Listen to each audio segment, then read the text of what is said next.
Them, it's either extra point, field goal, or at worst, a punt. In this case, it's been threes. That'll be taken in the end zone. And no run back here. This will be a touchback, and it comes out to the 25-yard line. So here are the Bears now as they get set for their first possession of the second half. These guys had to punt their last possession, and that's become too familiar of a refrain. Too many of these drives just wound up going nowhere. But you know how in baseball, when the pitcher gets a base hit and he's on base, they bring his jacket out to him to keep him warm? A lot of times the punter goes to the sideline, puts on sweatpants or a wrap over his leg to keep it warm. He might need a massage from the trainer right now from all the work he's getting. Trubisky brings the Bears up 1st and 10 at their own 25-yard line. They begin the drive on the ground with Cohen, and he'll fight forward to about the 27-yard line. 2 yards on the pickup there. It'll be 2nd and 8. They tried a quick hitter inside, but that one was swallowed up because what they're hoping, those big defensive linemen will take the bait and move laterally and open up a crease that they can run through. Didn't happen on that play. They'll break the huddle, come up on 2nd and 8 at the 27-yard line. Hang on, we go. You see it? You see it? Come on, 180! Play action. It's Trubisky. He'll buy some time right. Now Trubisky lost the football. But the Bears look to get this one back, and indeed they did. So they'll keep possession. On plays like this where the ball comes free, it's often unusual for the team that lost it to get it back. Because this is a quarterback. The ball gets away from him. Everyone else is trying to execute what they're supposed to do on offense. They're usually looking in the other direction, downfield, or have moved away from him. In this case, though, a teammate is able to come up with the ball. These guys have punted 4 times already, and they're staring at a 5th, barring a conversion here on 3rd down. Now Trubisky on 3rd and long. And he couldn't hang on to it through the contact. Incomplete. Another drive comes and goes. Still nothing on the scoreboard. Yeah, and when the second half comes, you know, it's real easy to get discouraged and wonder if you're ever going to get things started. You just got to fight through it. Got to keep pounding away. And he deserves a bronze leg as he gets this one away. That's pulled in at the 32. Well, he wasn't too far from breaking that. Officially, give him 15. And the Vikings will take over here 1st and 10. And now out comes Minnesota. And last time they were able to churn some clock. They got the field goal, added onto their lead. But that was a drive that was so long, it should have ended in a touchdown. You know that's how they felt. And we'll both be headed to the airport after the game. But we probably should go to the post-game press conference because someone's going to ask the head coach about this drive, and he's going to profess that he was happy to get points, and we know that's not true. Okay. After this type of a drive, not getting a touchdown, a huge disappointment. It's a loss of a yard there, and now 2nd down. I know when I was a kid, I always got real excited when I saw those lateral-type runs. But the best backs that made it happen, they put a foot in the ground and just go. That didn't happen there. That play got swallowed up.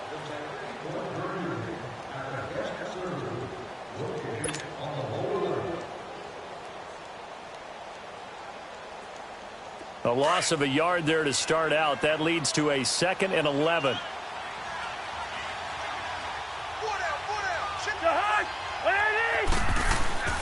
Now Cousins here on the bootleg.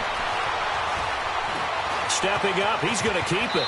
And he'll slide down to avoid the tackle. It's a gain of 9 yards. And they're going to have a 3rd down.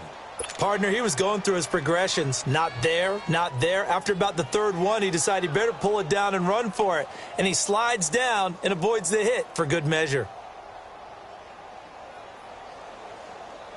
The Vikings on 3rd down, lacking much success, just 2 for 7 to this point. Here it's 3rd and 2. They'll run it now out of the gun. And he's got the 1st down yardage before he's brought down at the 42.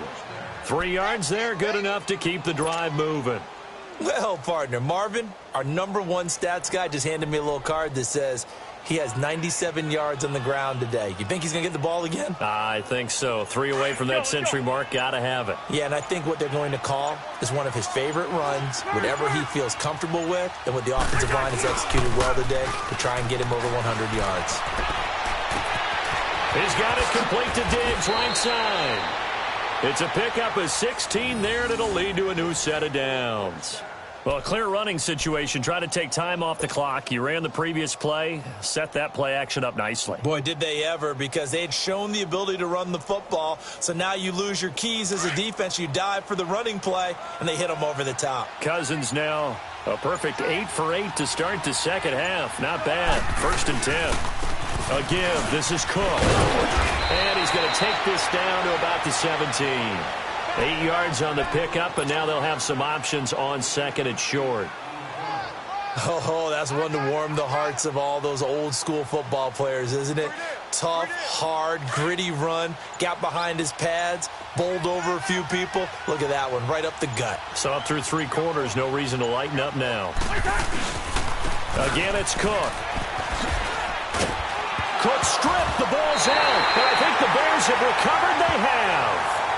Not the trend he wanted to start the season with a fumble lost in both weeks 1 and 2. Now, it's not a disaster, but certainly not what he was looking for. Got to get that fixed, because otherwise he shows up on every scouting report. I remember sitting in defensive rooms and hearing the scouting report from my coaches, and if someone had a particular problem carrying the ball and holding on to it, that was noted. Hey, make sure you get a little extra attention to him. Get after the football. He's dropped it the last couple of games. No gain, and it's 2nd down.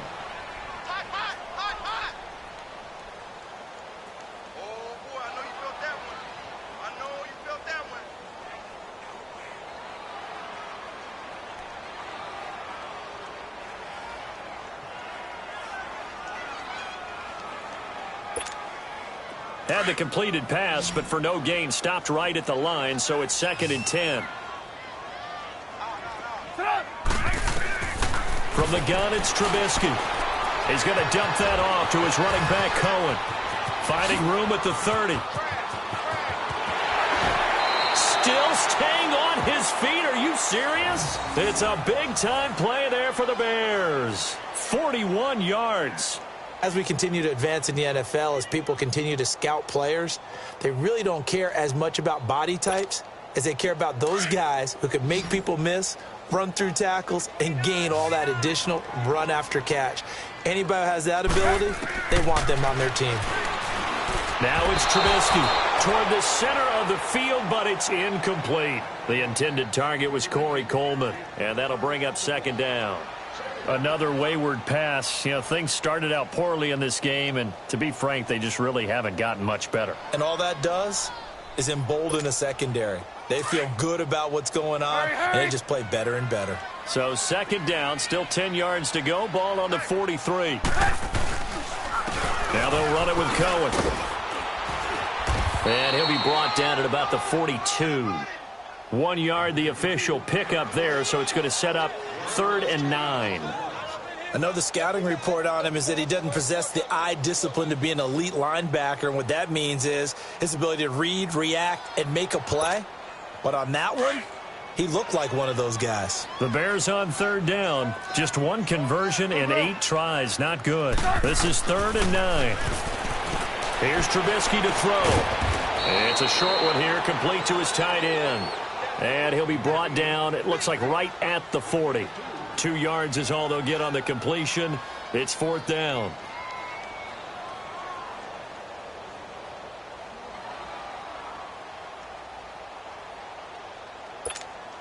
They're already slim hopes are going to ride on this one. They'll go on 4th down. As expected, they're going for it to keep the drive alive. Going to throw right side here, complete. No reason not to try it there, and they do indeed convert on 4th. Nice game there, partner, but you and I both know that won't do anything for the final score. They're not going to win this one. Right now they're playing for pride and fantasy points. And just to erase that goose egg, nobody wants to be shut out. Trubisky now, 5 straight completions here in this second half. 1st and 10.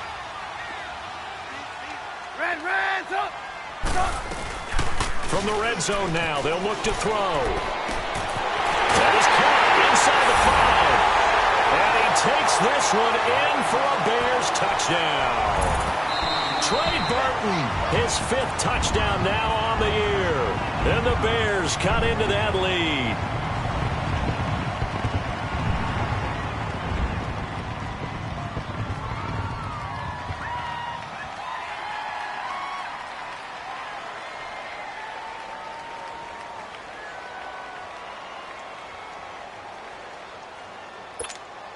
Cody Parkey is on now for the point after.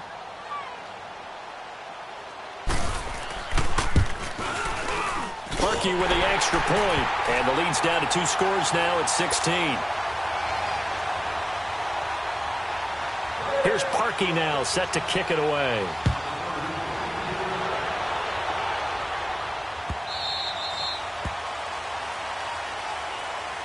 Now the Vikings offense gets set to take over here. They've got the 2-score lead. Look, though, they fumbled last possession, led to a touchdown. So while things look good here at this stage in the fourth, they got to be careful. They definitely do, because they've actually brought them back into it, haven't they? They've given them hope once again. Their purpose on this drive, squash that hope one more time. Cousins and the Vikings with a 1st and 10 at their 25-yard line. Here's Cook as they begin on the ground. Credit him with a 1-yard gain there to make it 2nd and 9.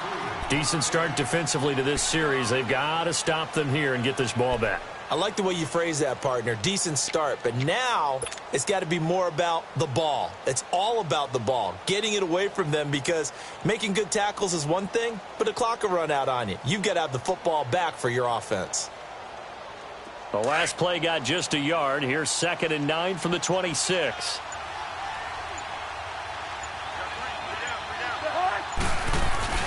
Play fake. Cousins. And left side here, it's Graham. And he'll be brought down right at the 30 here. Time for a break. We'll come back to wrap this one up after this.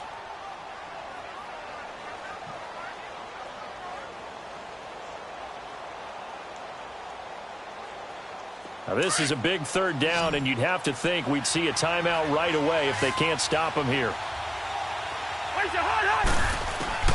Cousins from the gun on 3rd. And he finds Jimmy Graham. He goes for 18 there as the drive will continue. He's been the go-to guy. They needed a big play there on 3rd down. Went his way. It worked out. Doesn't matter whether they've scouted it or that they think he's going to get the ball. He has a knack for finding his way open and completing the connection. Not totally home free yet, but it's looking good as they come up 1st and 10.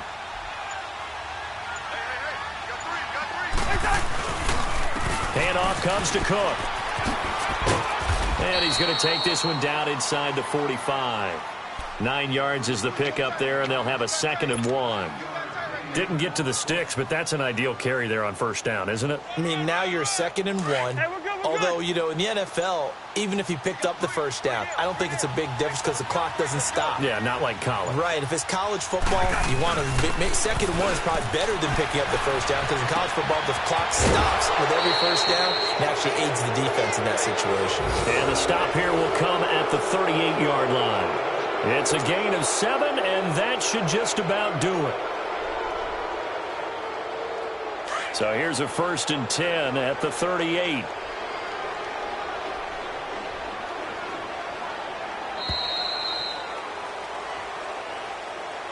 A road win in the National Football League. Charles, you never take that for granted, no matter who you're playing, no matter where you're playing. You take it and you run with it. And you know you primed the pump all week in your own home facility. No one thinks we can do this. Only people who believe are right here in this room. And then you go on the road, band together, and get it done. So for the Vikings, they move back over 500 at 7-6. And they'll return home next week to take on the Indianapolis Colts. Meanwhile, for Chicago, any slim hopes they had at a playoff berth gone now as they drop to 4-9. And they'll look to regroup next week as they head to Houston to take on the Texans. So for Charles Davis and our entire crew, I'm Brandon Gaudin. Next game, guess what? Charles and I will be here again. It's the NFL on EA Sports.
you.